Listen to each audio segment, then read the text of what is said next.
Welcome back to the Daughters of the Moon podcast. We're grateful you can join us for another week. Sure, all right. And today we have our special guest, Dr. Natasha Kassam Paris. She is a naturopathic doctor, hypnotherapist, and executive wellness coach who has been a practicing physician for over 15 years. More importantly, however, she is a daughter, sister, Didi Masi, wife, granddaughter of Nur Jahan, and declared healed ancestor. Dr. Natasha's mission is to help people heal generational trauma and restrictive beliefs that block the way of self-compassion and lasting well-being. Today, Dr. Natasha utilizes her clinical background, rich cultural heritage, trauma-informed approaches, and wisdom gained through lived experiences to help people heal patterns of self-sacrifice and disempowerment in order to thrive. She loves sharing her life's work and inspiring others to discover and pursue their own. She is available to speak at your next event, retreat, or conference, and we'll put all your information in our show notes. So welcome. It's thank you. Very nice to have you on here with us. Yes. So can you tell us a little bit about your journey or where you are right now in your journey and those well, it's ever evolving, right? Day by day. So I can share with you a little bit about my journey as a naturopathic doctor and then what has evolved through being of service to patients as well as being on a path of healing for myself. So I knew at a very, very young age that I remember having a very visceral awakening moment where I really declared that I was going to be a servant, and that was at 5 years old. Wow. What I didn't know then was that my commitment to ease suffering in the world, at that point, the way through a 5-year-old mind was to take that suffering on and to metabolize it myself for the service of others.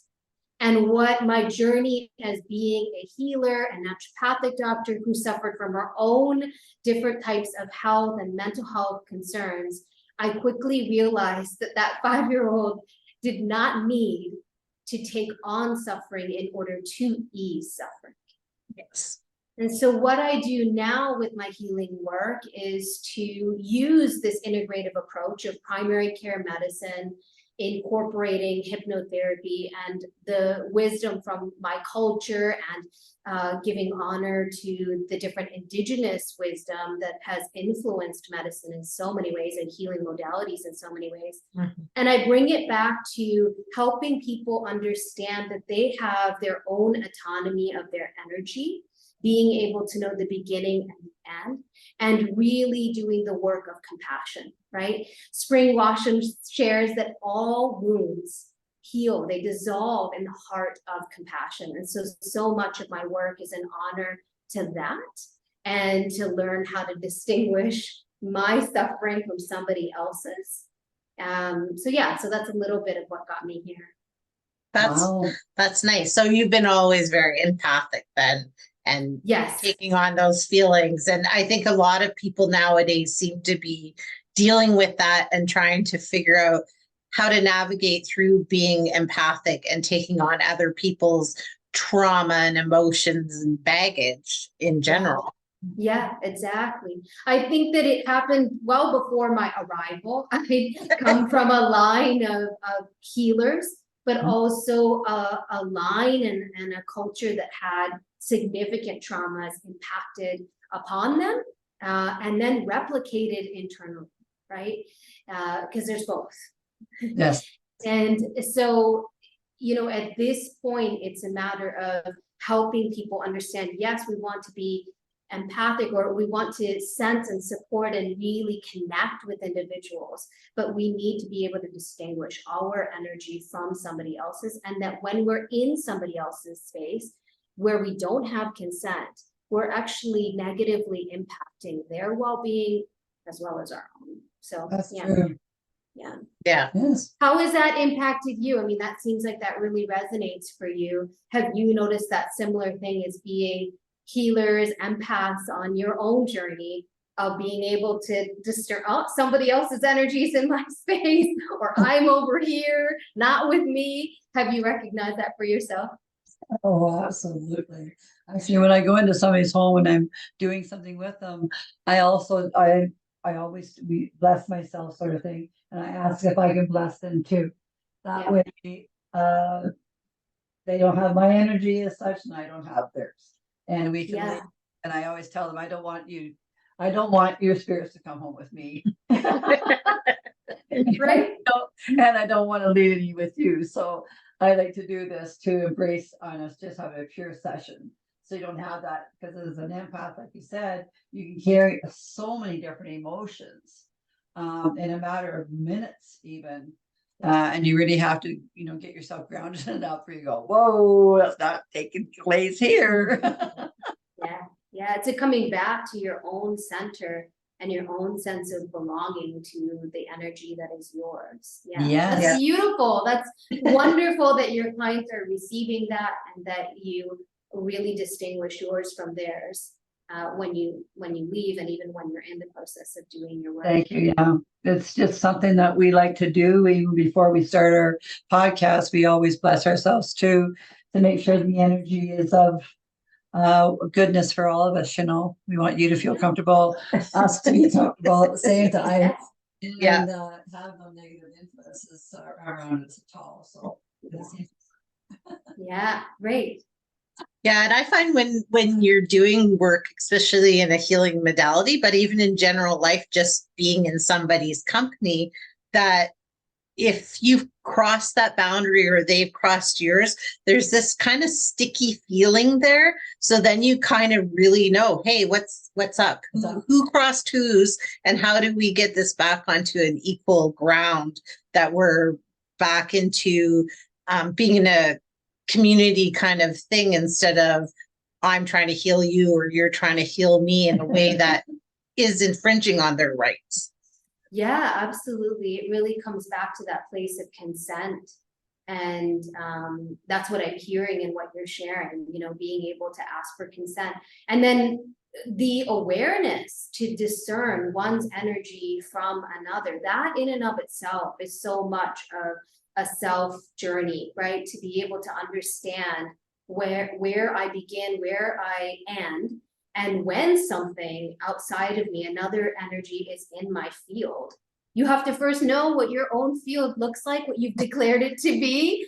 All of that takes years. It can take years of work and discernment. And for me, it's an ever evolving process of being really, really careful about my intention and where I am in space and belonging to my own terrain here in this moment. So what are some of the ways that you find that you ground yourself, that you know what your own space is, to not let those people into that?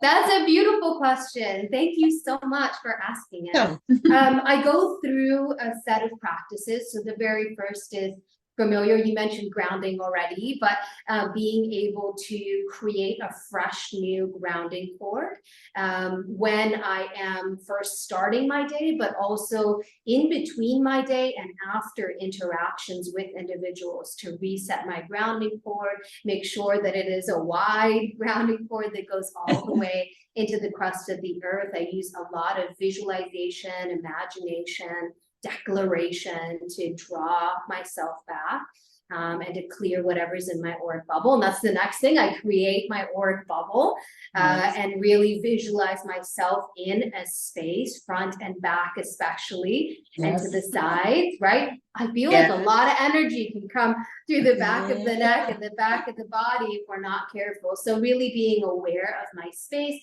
and then filling in with whatever light feels or color feels most in alignment with the core value I'd like to be aligned with that day. Most of the time, it is gold that I'm bringing in, but it might be a different color that my soul really wants to resonate with that day. So I set my space. And then being able to use roses in my energy field, right? Twirling larger than life, beautiful roses that I imagine kind of picking up anything that is not mine. Any of the I don't knows, I can't, foreign energy, and using that to swirl it around my space like it's a sponge, kind of drawing it all in, and then pulling it outside of my auric bubble and just having it explode into ideally the most fantastical fireworks show. The funner, the more humorous it can be, the more I can feel a sense of like joy and spark of like, yes, I have released, I have let go. I know what my energy and my color is for today. And then I'm just checking that, my gauge, sort of like how vibrant is my core value color today. And then resetting it each time in each interaction. Yeah. Those are a couple of things. Yeah. That's beautiful. I love that. I love the roses and the shooting it out. Like that's fun. And I think it's nice to bring that into our spirituality and into how we ground ourselves and protect ourselves, because if it's not fun, then why are we doing it? Exactly. Right. Exactly. And the more lightness and fun, I mean, so much of our healing work is the reclaiming of joy and that childhood bubbling awe and wonderment and enchantment. And the more we can use our imagination, the easier healing work, energy work is, as well as energy we bring out into the world and emanate comes from that bubbling source of delight, right? Because we're having fun living, breathing, being. Yes. Being, that's it. Yeah. Be authentic. Be the true people that we're supposed to be. Exactly. On this earth, rather. Yeah. You know, it's interesting because I know with me and Kim and I, when we're out someplace and you get somebody's energy comes up from behind you or whatever, and you go, whoa, no, you can't land here. No, not happening. But I think too, with recognizing it, that's what's happening and controlling it is the whole secret with this, right? Not secret, we want to share it, but it's but it's the same thing as it's just keeping ourselves as cleansed as we possibly can, because we know, like you said, we're sending that energy back out when it's good stuff right around us. Beautiful. Yeah. Just another form of hygiene, right? Absolutely. It's our energy hygiene, and the more of us that really commit to that path of discerning and owning our own energy, our own light, our own soul's work, I think that has a great impact on the peace that we can bring to humanity and our connections with one another. Absolutely. And good that you reminder to people that you do have to tap in throughout the day, because just because we set that in the morning as our intention going forward, it doesn't always stick depending on the situations we get into. We need to revamp that and put that back up and get out there and put that shield on. Yes, absolutely. During my career, I worked in performance medicine, but also in urgent care, which meant that I was seeing anywhere from like 20 to 25 patients in a day in deep urgent care for well-being. It's a very, very scary place when your body is exhibiting symptoms that you don't necessarily understand or are in the way of your life's agenda for that day. Like, this is inconvenient, those moments. So holding space for patients at that level, I had never been as consistent with my energy work and clearing a room as I was when I was in urgent care. Because you're seeing so many people, you've got to make sure that you're grounding, clearing, and discerning your energy so you could be a clear contribution for the next person that entered into your space, right? That was the only way I could sustain being the provider I wished to be.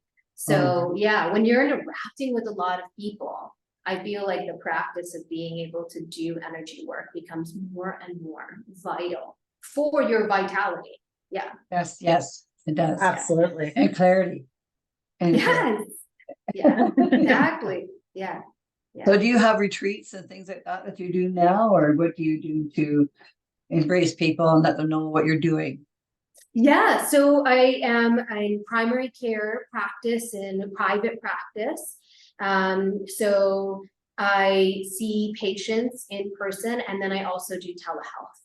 And so that's the main way. And then there are times where I'll do group classes, group workshops, whether that's done online or in person.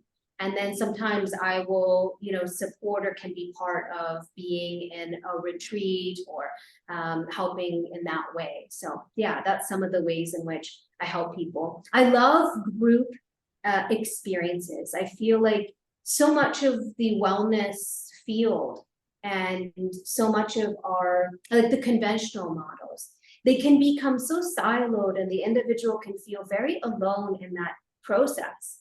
And it can be very arduous, it's very heavy to understand all the different pieces. When you bring people together, it taps us back to our deep cultural roots, that we were meant to do this healing work together, that it was meant to be fun and creative, that we could grieve together and we could hold space for joy and hope together. And so I love group work, and I see you both nodding. Yes, and I'd love to hear more about, well, you're doing a podcast. That in and of itself is community healing work.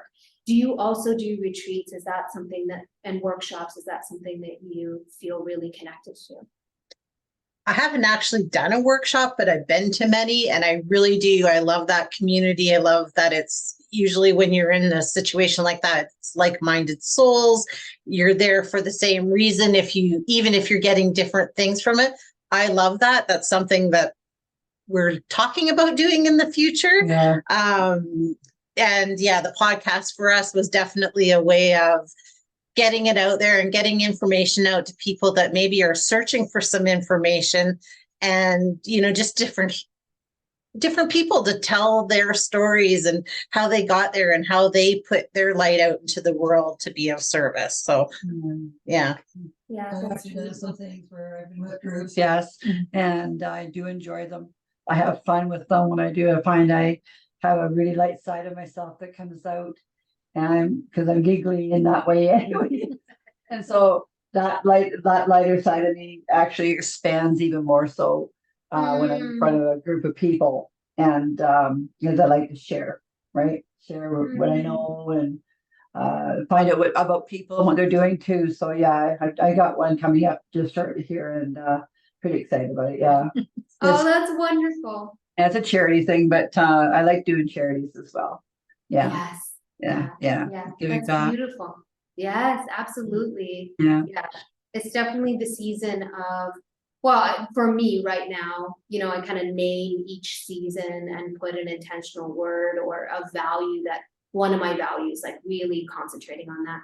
And this season is a lot about generosity toward myself, embodying that, and then also emanating that. And I loved hearing that retreats for you bring a sense of lightness, like a giddy giggly, a funner, and that's just so beautiful. That's what we hope happens in every Kim always comes with me, so she has done them with me. I'm the helper. I'm the behind the scenes. And she's a big support person too when I'm doing this. So even knowing that she's there too, and her energy is so wonderful too, that by the time we walk into the room and we go, okay, the energy, because I bless everybody with those two.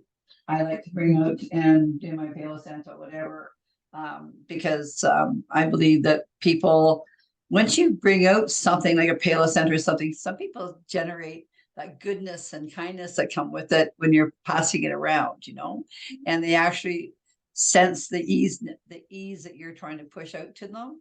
So to me, that's beautiful. So I like to do that. We do. Yeah.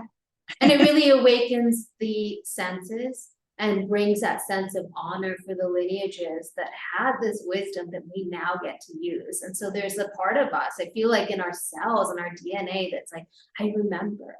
Yes. And that feels like a really delightful experience, a place where it feels like, this is home, this feels familiar. Yeah. Do you think with like the pandemic, but not just the pandemic, but just as society advances so much with computers and things like that, do you feel like in some ways we've lost that sense of community, and that's something that we really need to bring back and embody that in our practices? That's such a beautiful question. I'd say that it's different for everybody. I think that a lot of individuals got very clear that community mattered to them. I think that there were great advancements in science that recognized the impact of our social, our community health on our overall well-being. So I think that a lot of us lost community, recognized how important it was for us, and began to choose our community with greater awareness. I think a lot of people let go of some aspects of community that weren't actually a fit for them because the distance, the pause gave them that moment. And then I feel like there's been a reach from people to be like, what is the community that I choose, knowing that this is so vital for my well-being? Now I feel like people are reaching out and trying to find their community, whether in person or online. And that's another thing that I feel like happened through the pandemic is all of a sudden these, for example, different types of yoga studios or healing communities began to open up to invite people to show up on Zoom. And now we were connecting with people all the way across the world. And that began to expand our whole definition and experience of community. So I think that's a really beautiful thing that's happened. And in Portland, Oregon, which is where I live, I now see that a lot of people are like, I need to go here. It's time for classes. It's time for workshops. I want to be in community because I know I've missed it so much. Yes. So yeah, I definitely feel, do you sense that reaching, that people are having this importance that they are calling in and recognizing? Yeah, I think so. And I think too, I liked what you said, that it gave everybody that pause to align better with what actually is we're aligned with.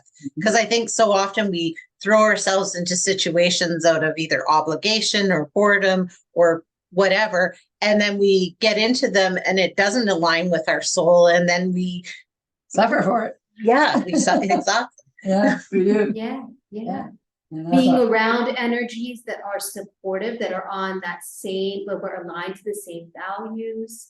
We want to practice energetic hygiene. We want to practice owning our own nervous system regulation. I feel like more people are gravitating toward, this feels good, and I'm no longer willing to place myself in situations that don't feel good or that aren't willing to repair, right? Sometimes we have to deal with discomfort. We can't bypass that.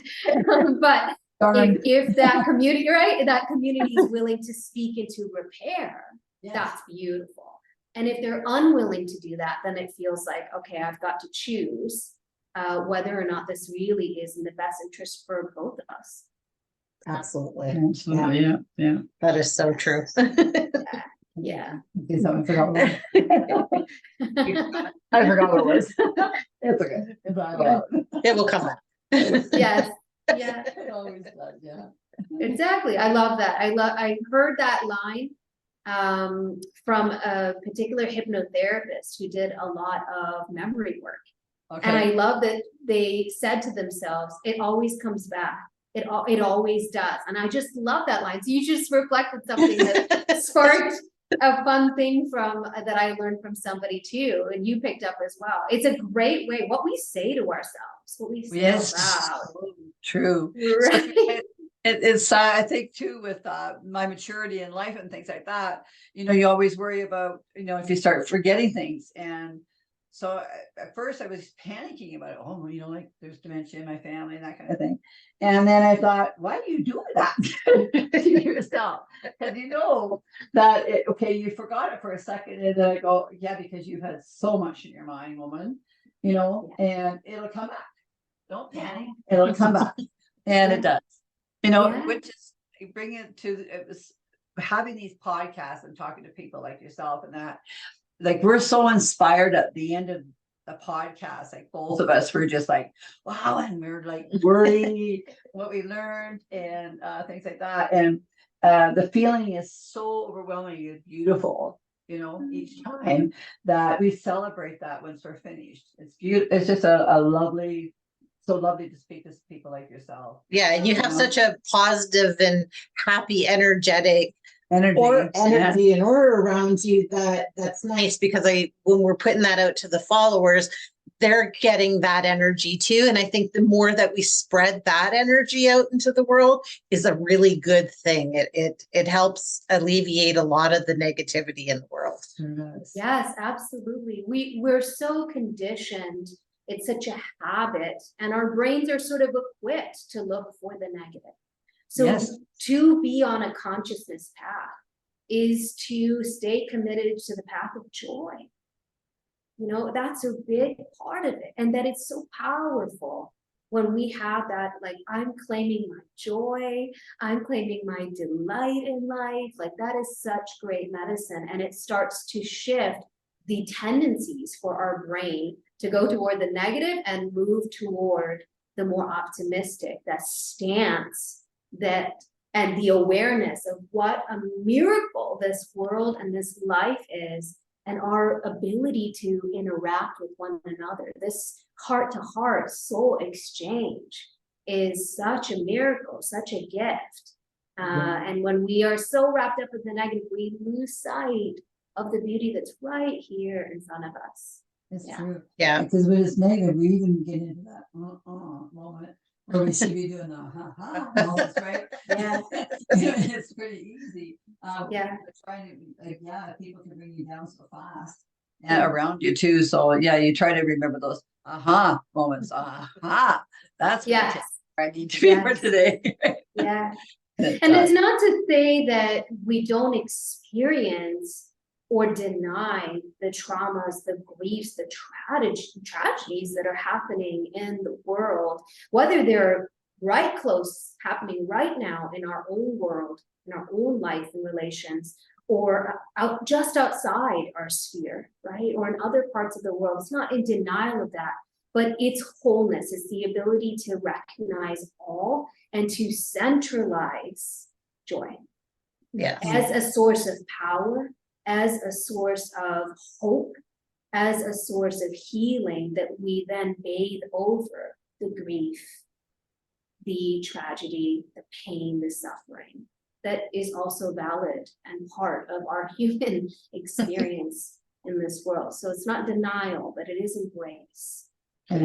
I agree. And I think, we have a choice to be happy or not, regardless of what is happening in our life. Because sometimes we're not in a good spot in our lives and things aren't all roses and happiness around us. But we can still, even in those moments of trauma and those moments of dread, we can still choose joy at the beginning of the day and try to live in that. It's not a perfect world, but I think we have that choice. And I think sometimes you're right with what we say to ourselves. We don't choose joy by what we're saying to ourselves. Yeah. And we're not choosing wellness. Right. When we're not choosing joy as well. I think that's the real currency. Joy is a currency. We want so much abundance in our life, so much blessing in our life, so much ease in our life. I think the currency that makes that change comes from holding and refueling and recognizing the joy that is available for us right here, right now. Yeah. Like I said, while holding grief, pain, suffering, it's all in both. Yeah. If you were going to get information, a good piece of information, anybody that's listening today, about what they could do to bring happiness into their life, what would it be? Ooh. I think that for me, my greatest, it's not really advice, but it is an invitation. And that invitation is your declaration to be a healed ancestor. Your declaration to be on the path of consciousness, and that heals the generations behind you, the generations forward, the generations around you, when you make this declaration. And it isn't that once we it's to recognize, yes, I have healed so much, and it's ever evolving. I am continually in this stance of recognizing where I can continue to expand healing. But when we declare we are that, I feel like there's a sense of if I am the healed ancestor, who am I in my being? I am whole, I am complete, I am radiant in my joy and my vitality, despite any situation or circumstance. And I think there's a real power that comes from one's declaration, from one's position in life, and it gives you back a place of belonging and centeredness. And that centeredness is so vital, a place to come home to again and again, right? That's where we get to wrap ourselves in grace, wrap ourselves in our values. Yeah. You had a quote on your website. I had to write it down because it's one of my favorite quotes by Marianne Hasna. A healer does not heal you. A healer is someone who holds space for you while you awaken your inner healer so you may heal yourself. I saw that quote on your website and it gives me goosebumps because I love that so much. And I found such a powerful statement. So yeah. And that's so important for empaths, right? Because the way that we would, right from the beginning, I said we could choose to be a healer and think that we need to take things on. It is about holding space to allow one to recognize they are their own healer. And that is such a potent thing to witness. When somebody, right, you're nodding because you probably recognized it. When somebody sees and declares, I am my own healer. I get to bless my own life. And you see them really embody that for a moment. It is the greatest gift. It is such a privilege and honor to bear witness to one's claiming of the healer that they are. Yeah, it absolutely is. Yeah, I agree so much. And I think that's important. And I love that you're giving out that message and we can share that message with you of, tap into those things in yourself to heal yourself and to find out just how much as we heal, I think we heal others around us by things that we learn and concepts that we take in, and then we share that wealth with other people. It just creates such a great feeling. I love it. Yeah. In what we begin to say, in our beliefs, in all the subtle ways that they emanate from us, but mainly from our presence, the energy that we bring into a space. We change. I'd heard another healer say, you go into it, you get to change the atmosphere. You do. Oof, that's powerful. That is powerful. The one that can shift and bring joy into a space. Now that's an incredible contribution to yourself and to others. Yeah. Oh, it absolutely is. Yeah. And why not share all that stuff? Why not share it all? No, that's the good part of it all here.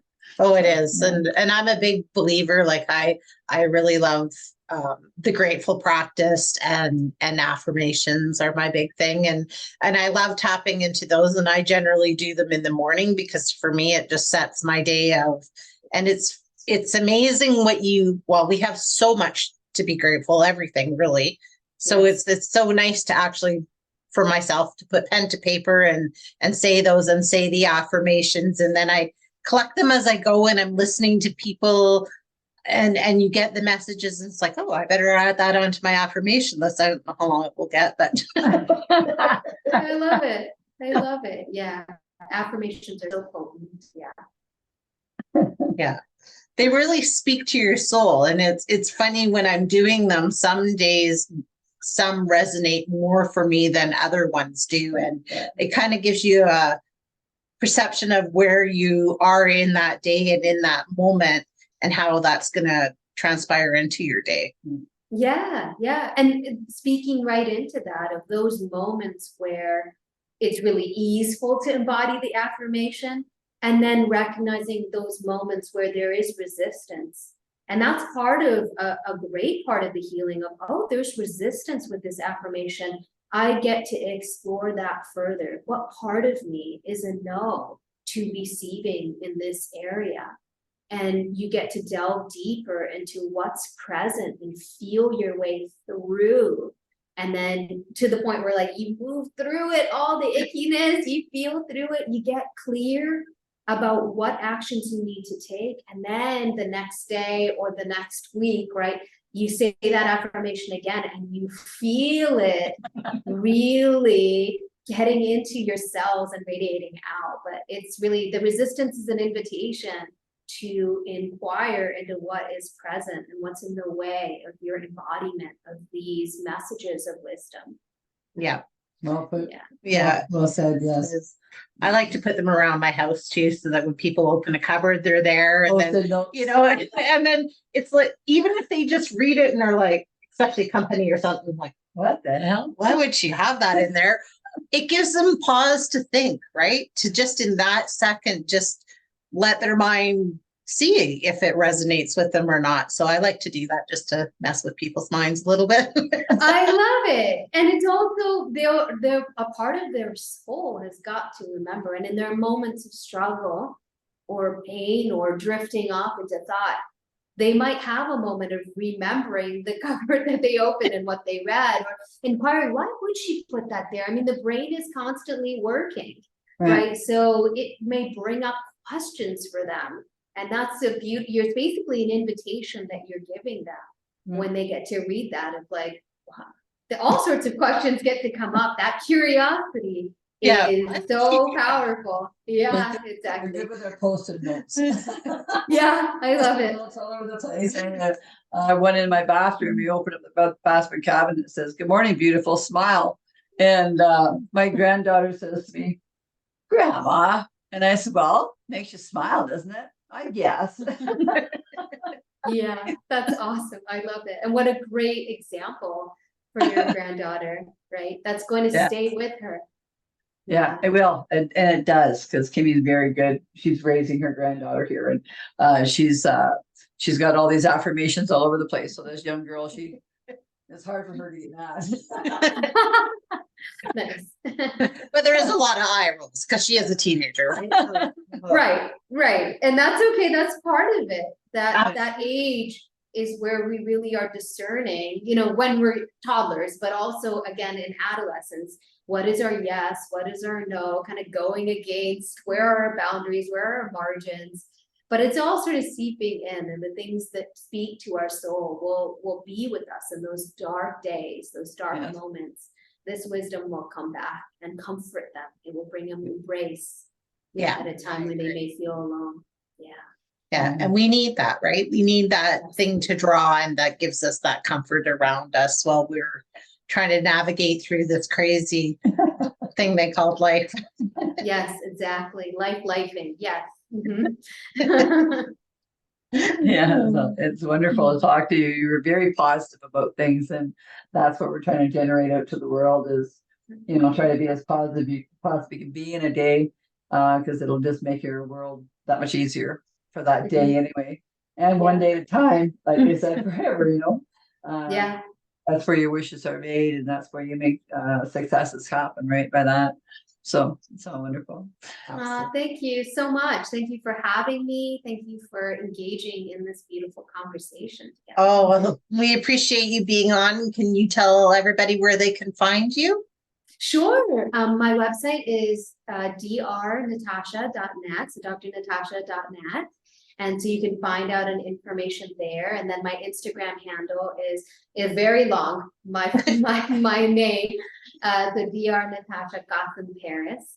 So you can find some information about me there, and then also on LinkedIn with a similar handle. And then you know, I'm always having different workshops and groups. And then I also, like I said, have private practice. So seeing people in person, sometimes people will fly in to receive care. But yes, I would say that, you know, my practice really centralizes women and femmes of color that have really dealt with generational harm and that are going through their consciousness journey, their change-making journey, and they need to really resource themselves. So if there's somebody in your life and they are in a place of struggle and have forgotten that sense of tapping into joy as power, I hope that you'll come back and remember this conversation and connect with any of us healers here, right? Because that's so important, that there is a community available that is holding space for your joy, that's rooting and celebrating for your joy in this moment, for you to receive it, and then for you to emanate it and generate it moving forward in your life. Absolutely. That's, yeah, beautiful. I love that message. So Yeah, thank you. beautiful. Thank you so much. And it was been just a pleasure having you on and getting to share your energy and joy has been amazing. So Thank appreciate you. it so You too. much. Yes, Love it's it. Yeah. mutual. Come back with us again sometime, maybe, and Oh, I'd love to. let's increase this in a different way again with what you're doing and Yeah. your empowerment into the world would be lovely. Yeah. We could chat a little bit more about those tools. That's always so fun to give people the actual like tools that they can use every day. So yeah, that'd be a fun one to hear about what you do and what we do, what I do for clearing rooms and spaces. Yeah, I'd love to hear more That'd be about that. fun. Yeah, that'd it'd be great. wonderful. Yeah, absolutely. Well, thank you so much again. And Yes. everybody, we will see you next week. Peace around. All right.